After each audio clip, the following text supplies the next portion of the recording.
इस लेक्चर में हम अडॉक जजेस के बारे में डिटेल से डिस्कस करेंगे। ये रिसेंटली न्यूज़ में क्यों है?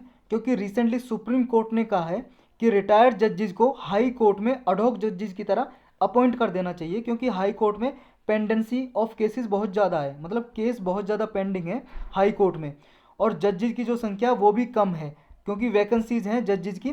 तो अडॉक जजेस को अपॉइंट कर देना चाहिए। अडॉक जज का मतलब होता है जी एक तरह से टेम्परेरी जज।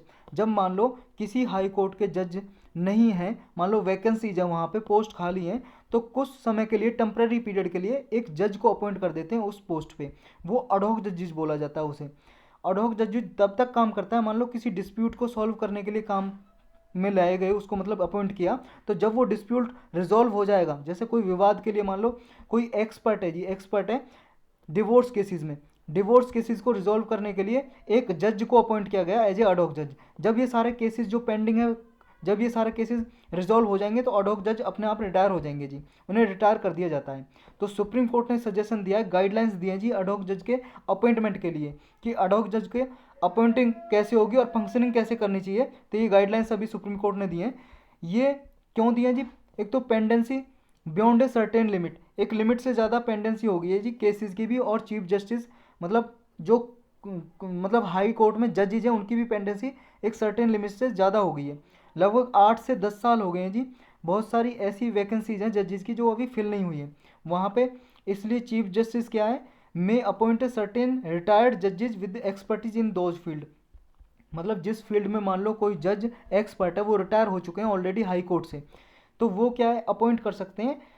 जिस जिस भी हाई कोर्ट में मान लो अपॉइंट करना है, उसके चीफ जस्टिस जो मुख्य न्यायाधीश होते हैं वो अपॉइंट कर सकते हैं अडॉक जज की तरह किसी भी जज को जो वहाँ से रिटायर हुआ है या किसी और हाई कोर्ट से रिटायर हुआ है, तो उस हाई कोर्ट के जज को भी अपॉइंट कर सकते हैं। ये जरूरी नहीं है मान लो जी चंडीगढ़ हाई कोर्ट है, समझे, इससे रिटायर हुआ कोई जज, तो ऐसा नहीं है कि उससे रिटायर हुए उन्हें अडॉक जज बना सकता है चीफ जस्टिस।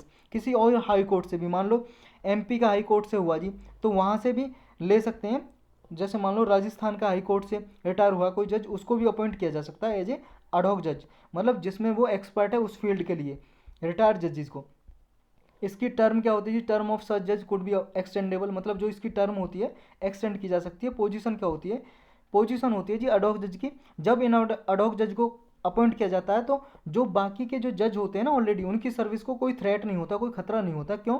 क्योंकि जो अडॉक जज जो हैं वो रिटायर जज हैं, उन्हें टेम्परेरी पीरियड के लिए किया जाएगा और उन्हें जूनियर मोस्ट समझा जाता है। अडॉक जज will be treated as the junior most, मतलब उनसे जो ऑलरेडी जज अपॉइंट हैं हाई कोर्ट में उनसे जूनियर समझा जाता है। सिलेक्शन कैसे हो जाता है जी? सिलेक्शन होता है जैसे रिटायर्ड जज होते हैं उन्हें चूज किया जाता है अगर वो किसी पर्टिकुलर फील्ड में कोई डिस्प्यूट में, जैसे हमने एग्जांपल लिया था डिवोर्स का, या किसी का और एग्जांपल ले लो आप, कोई प्रॉपर्टी रिलेटेड केस से वो एक्सपर्ट है, तो उसको अपॉइंट कर दिया जाता है जी किसी फील्ड में एक्सपर्ट होता है जब। तो ये allowed to retire once the pendency in the zone of law was over. जब भी मान लो उससे रिलेटेड जितने भी केस उसने रिजॉल्व कर दिए और सारी पेंडेंसी केस खत्म हो गई, तो वो रिटायर हो जाते हैं, जो उन्हें अलाउ कर दिया जाता है कि आप रिटायर हो सकते हो, क्योंकि पेंडेंसी जितनी थी केस की वो खत्म हो गई। अब आर्ग्यूमेंट क्या है जी फॉर अपॉइंटिंग रिटायर्ड जजेस की, मतलब जो रिटायर्ड जजेस को दोबारा अपॉइंट किया जाता है इसके लिए क्या आर्गूमेंट दी जाती हैं। जो रिटायर्ड जज होते हैं जी, who had handle certain dispute and fields of law for 15 years.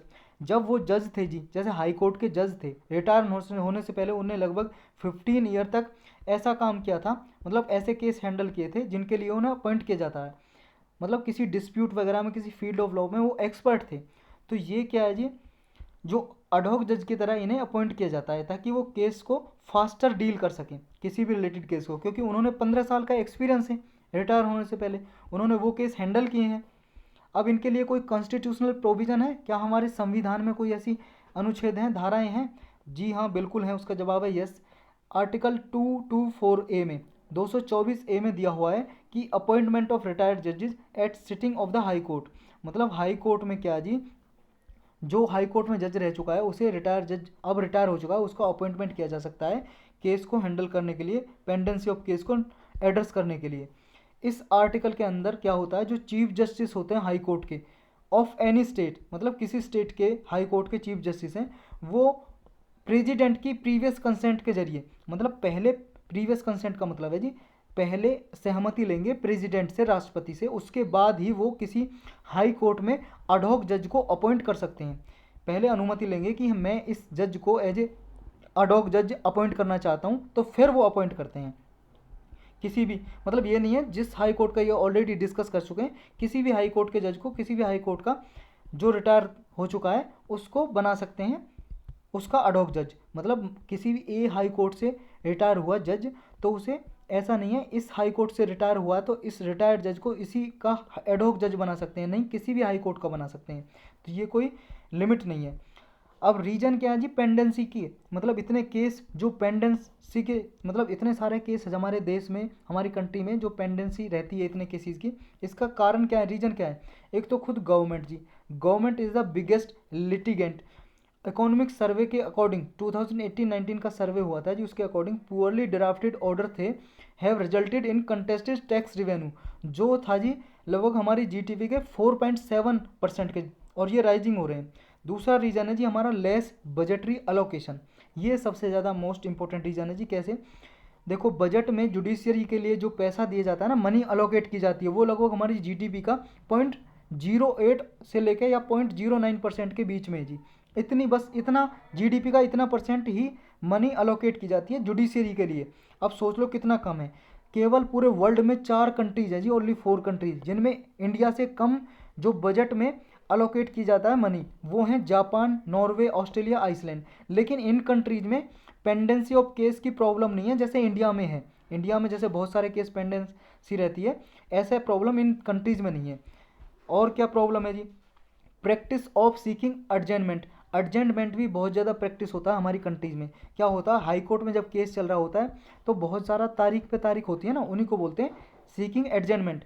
क्या है, लॉर्ड तारीख मांग लेता है जजेस से कि अभी और हमें सबूत इकट्ठा करने, प्रूफ लाने, तो उसके लिए। लैक ऑफ असेसमेंट, कोई असेसमेंट नहीं होती जी जब कोई लॉ बनाया जाता है। मान लो गवर्नमेंट ने कोई न्यू लेजिस्लेशन बनाया, लेजिस्लेशन का मतलब है जी लॉ, कानून बनाया नया, तो इससे जुडिशियल क्या इम्पैक्ट होगा, कोई असेसमेंट नहीं किया जाता। असेसमेंट का मतलब है मूल्यांकन, कि लॉ बनाया, जब ये लॉ बनाया तो इसके रिगार्डिंग केस भी तो दर्ज होंगे, फाइल होंगे इस लॉ के, नए लॉ के अकॉर्डिंग, और पास जब केस दर्ज होंगे तो पुलिस इन्वेस्टिगेशन करेगी, फिर कोर्ट में फाइल होंगे केस।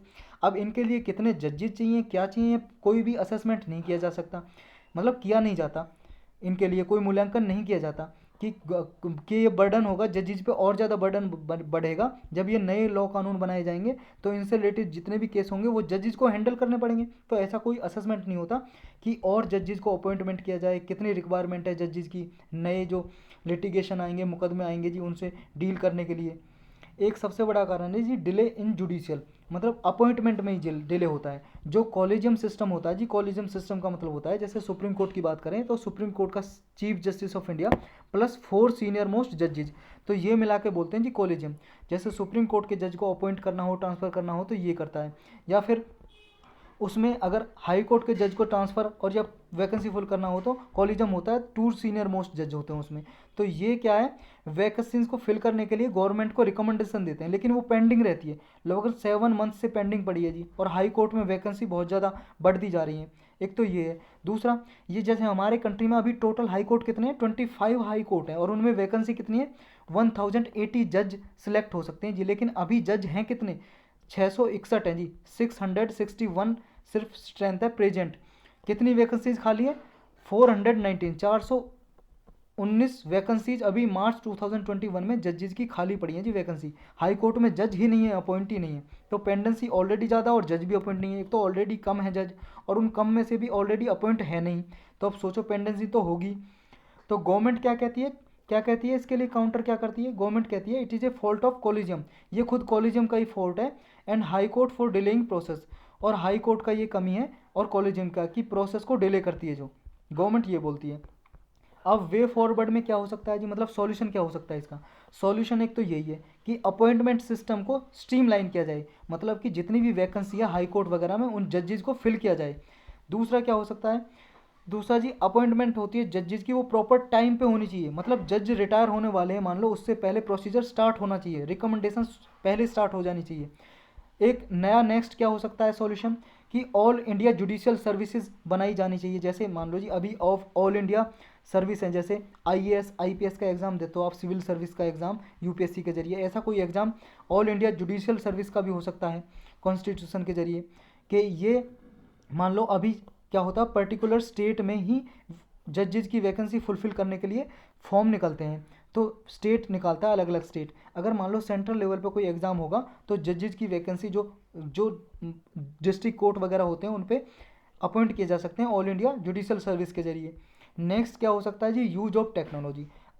टेक्नोलॉजी का यूज कैसे हो सकता है, देखो जैसा आपको पता है, जैसे जैसे लोगों में अवेयरनेस आती जा रही है, मोर लोग अवेयरनेस होते जा रहे हैं अपने राइट के रिगार्डिंग, मतलब उन्हें अपने अधिकारों का पता लगता जा रहा है। जैसे जैसे एजुकेशन बढ़ती जा रही है तो वो अपने अधिकारों के बारे में अवेयर होते जा रहे हैं, जागरूक, कि उन्हें पता है अगर हम पुलिस में कंप्लेन करेंगे और कोर्ट में केस जाएगा तो कोर्ट हमारी सुनता है। क्योंकि लोगों में अभी यही डर है ना, पुलिस परेशान करेगी और कोर्ट में हमारा केस चला नहीं जाएगा, बहुत पैसे लगेंगे। पता है जो पुअर पीपल होते हैं, ये हमारे प्रावधान है कॉन्स्टिट्यूशन में, मतलब एक एक्ट बनाया गया है, एक्ट बनाया गया national legal service authority act, इसे नालसा एक्ट बोलते हैं। इस एक्ट के जरिए क्या है कि जो भी पुअर पीपल होते हैं, अगर उनके पास लॉयर नहीं है तो उन्हें लॉयर दिया जाता है। हमारे कॉन्स्टिट्यूशन में भी ये प्रोविजन है जी।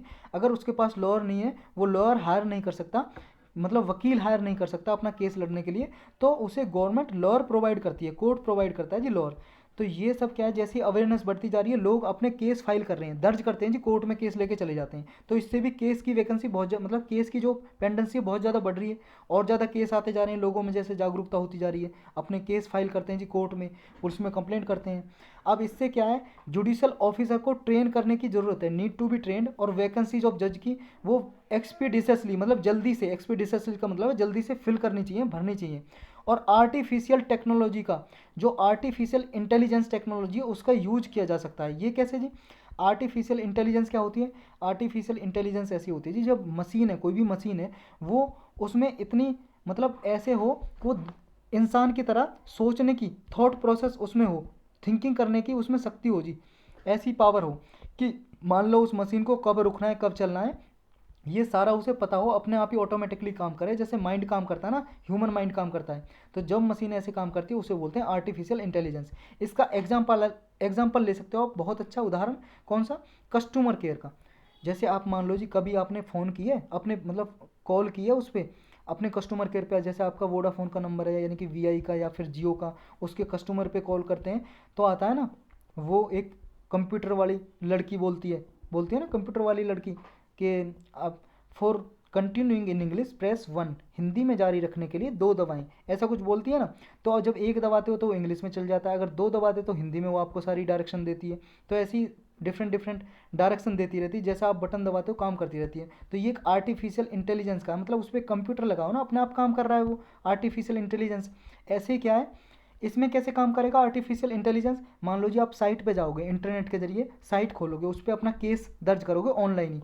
जैसे मान लो आपका प्रॉपर्टी से रिलेटेड केस है, तो वहाँ पे सारी आपको डिटेल बताई जाएगी, साइट ऑटोमेटिकली बताएगी कि ये केस है आपका, इसमें दर्ज कर सकते हो, और इतनी तारीख को सब कुछ ऑटोमेटिक होता चला जाएगा, साइट आपको डायरेक्शन देती चली जाएगी। तो ऐसे आर्टिफिशियल इंटेलिजेंस का यूज किया जा सकता है, जिससे क्या है, जो जजेज हैं उनका बर्डन घटेगा जी, बर्डन का मतलब बोझ घटेगा उनका, जो केस को डील करते हैं अभी, तो उन्हें सारी जानकारी वहीं पे मिल जाएगी, केस दर्ज हो जाएगा ऑनलाइन सब कुछ। Out of the court settlement हो सकता है, नेक्स्ट सॉल्यूशन हो सकता है आउट ऑफ द कोर्ट, कि ऐसा कोई मैंडेटरी नहीं है जी, अनिवार्य नहीं है, जरूरी नहीं है कि सारे जो केस हैं वो कोर्ट ही हैंडल करे। आउट ऑफ द कोर्ट भी हो सकता है, मतलब कोर्ट से बाहर। कैसे, हमारी कंट्री में एक एक्ट है जी, आर्बिट्रेशन एंड कंसिलिएशन एक्ट, ये एक एक्ट है जी। इसमें क्या है, इसके जरिए क्या है, कॉन्सिलेशन आर्बिट्रेशन का मतलब है कोर्ट से बाहर क्या है, सहमति, एक बोर्ड होंगे जी, आर्बिट्रेशन बोर्ड, कंसिलेशन बोर्ड, उसके जरिए क्या है कि कोर्ट से बाहर ही केसेज हैं वो हैंडल किए जाएं, मतलब समझौता करा दिया जाए आपस में। जैसे दोनों पार्टी हैं जी, ए और बी के बीच में डिस्प्यूट है, कोई विवाद है, झगड़ा है किसी से रिलेटेड, तो इनके बीच में मेडिएट करा दिया जाए, मतलब मेडिएट का मतलब है जी एक तरह से बीच बचाव करा दिया जाए, मेडिएशन करा दिया जाए, या कॉन्सिलेशन आर्बिट्रेशन मतलब बीच बचाव जो कराते हैं ना, बीच में समझौता करा दिया कोर्ट से बाहर, कि भाई साहब कोर्ट में केस मत करो, यहीं पर समझौता कर लो।